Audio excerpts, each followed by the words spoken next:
All right, starting off lesson 6, money percentage problems. All right, this is a very useful skill to have. To determine the percentage of a quantity,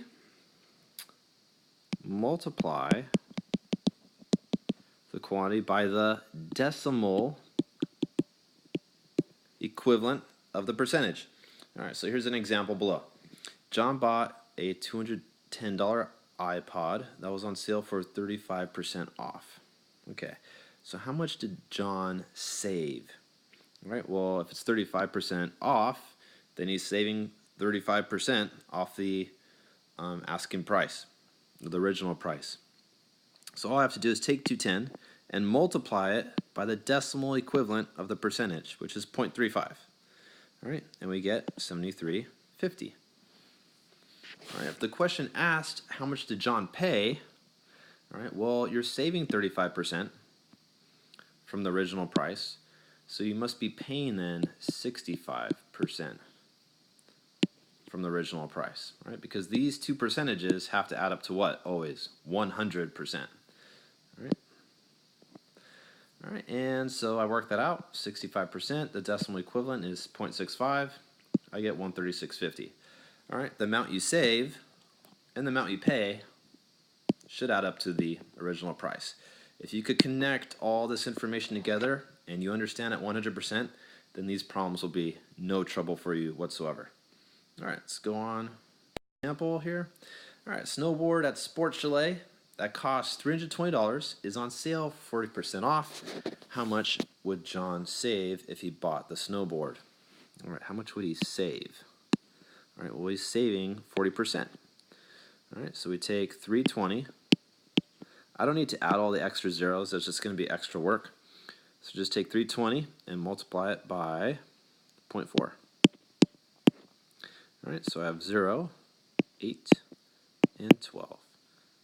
Count the decimal places, go back. So he's saving $128. All right, next one. The Rock Band instrument set is on sale at Best Buy for 25% off. If the original price is $280, then how much would you save if you purchased the set? All right, same deal here. $280. I don't need the extra zeros. It's just extra work. You could use them, but you're just going to be doing more work. All right, decimal equivalent is 0.25. So I have 0 times 5 is 0, 8 times 5 is 40, 2 times 5 plus 4, 14, 0 times 2 is 0, 8 times 2 is 16, carry the 1, and then I have 2 times 2 plus 1 is 5. All right, so I have 0, 0, 10, and 7. All right, count the number of decimal places and go back. So you're going to save $70. It's 25% off. Example 2, general admission tickets to a Dashboard confessional concert regularly cost $64. They're on sale for 20% off. What is the sale price of the ticket? Okay, what is the sale price? This time it's a little different because now you have to figure out how much you're paying for the tickets. Okay, so if they're 20% off, all right, then I'm paying what percent of the original price? 80%. Right, so you take 64 and you multiply by 0.8. So I have 4 times 8, which is 32. Carry the 3. 6 times 8, 48 plus 3 is 51. Count the decimal places, go back. So $51.21 is what you will be paying for the tickets. Just a little side note, you could have taken a different approach. You could have figured out 20%, okay, of $64. Then what would you do with that number?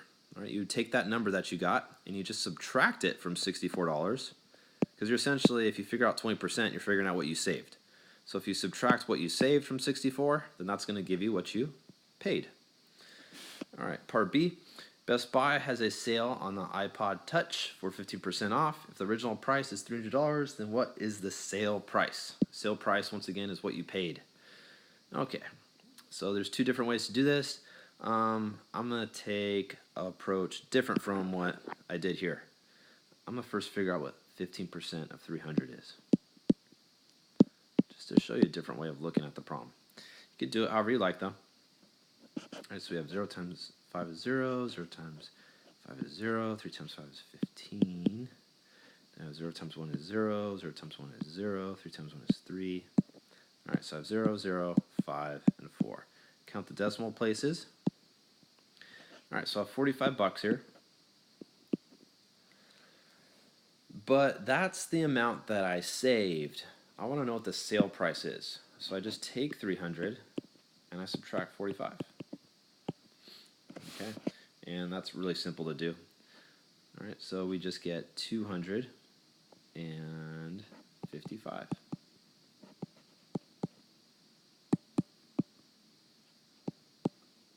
right, that's all there is to it. Go on to the next example. Example 3. A salesperson at a clothing store earns 2% commission on all sales. How much commission does the salesperson earn on a $300 sale?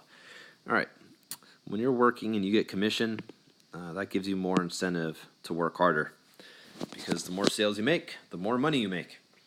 That's what commission is all about. So I just take $300 and I multiply it by the decimal equivalent of 2%. I'll be very careful with this. What's the decimal equivalent of 2%? It's 0.02. Often students put 0.2. Be very careful with that. So 0.02. All right, and now I multiply. 3 times 2 is 6. 0 times 0 is 0. 0 times 0 is 0. 3 times 0 is 0. So I have 0, 0, 6, and we don't need the 0 at the end. Count the decimal places. Go back to the answer. So $6. All right, so $6 for that one sale. But imagine you're making 10 sales in 1 hour that are worth $300 each. You're making $60 an hour just based on commission alone. All right, pretty good. All right, part B. Benny bought a car for $4,200 and later sold it for a 30% profit. How much did Benny sell the car for? Okay. All right, so we have to take 4,200. All right, and what are we going to do? 30% profit. So I have to multiply the decimal equivalent by 4,200. So what's the decimal equivalent? 0.3. So I have 0 times 3 is 0, 0 times 3 is 0, 2 times 3 is 6, and 4 times 3 is 12. All right, so counting the decimal places, go back, $1,260. All right, that's the amount of profit that he's made. What's the question asking for, though? If the question asks how much profit did he make, there's your answer. But that's not what we're looking for. We're looking for how much did he sell the car for. Well, this is what he originally bought the car for. This is how much he made when he sold it. So just add them together. 4,200 plus 1,260. So I got 0, 6, 4, and 5. All right, so he sold the car for $5,460. All right, solid. All right, just make sure you follow the directions. All right, begin the assignment now. Oh, never mind, we got 2 more examples. All right, Alessandra puts $200 in a bank account. Each year the account earns 8% simple interest. How much interest will be earned in 3 years? Okay, so you have $200 in the account. Each year you're earning 8%. All right, so as a decimal, 8% is what? Not 0.8, 0.08. All right, so multiply here. I have 0 times 8 is 0, 0 times 8 is 0, 2 times 8 is 16, and I got 0, 0, 0. All right, counting the decimal places, $16. $16 is what? The amount you earn in 1 year, but I want to know how much I earn in 3 years. So simply take the 16 and multiply it by 3. All right, so you're going to earn $48 in 3 years by doing nothing, just keeping it in the account. Going on to part D, Jose has $5,000 in a Wells Fargo bank account. Each year the account earns 9% simple interest. That's a nice percentage if you could get that. How much will he have in his account after 4 years? All right, so we take 5,000, multiply it by what? 0.09. All right, so I get 0, 0, 0. 5 times 9 is 45. Then I have 0, 0, 0, 0. Okay, so I have 0, 0, 0, 45. All right, count the decimal places. Go back to your answer, $450. All right, that's how much he earns in 1 year. That's pretty nice if you just put your money in a bank account and you're not doing anything and you just get $450 back at the end of the year. Then they're asking how much he has earned after 4 years. Or not actually how much he's earned after 4 years, how much will he have in his account? Okay, so we have $450 for 1 year. Let's multiply that by 4. All right.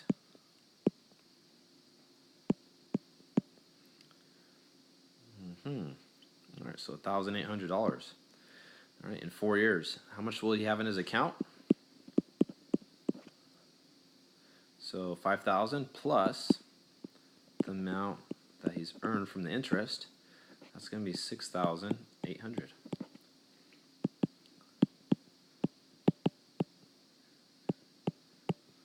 That's pretty nice. We're just keeping your money in account and doing nothing to it. All right, now begin your assignment. Make sure to ask questions if you have any.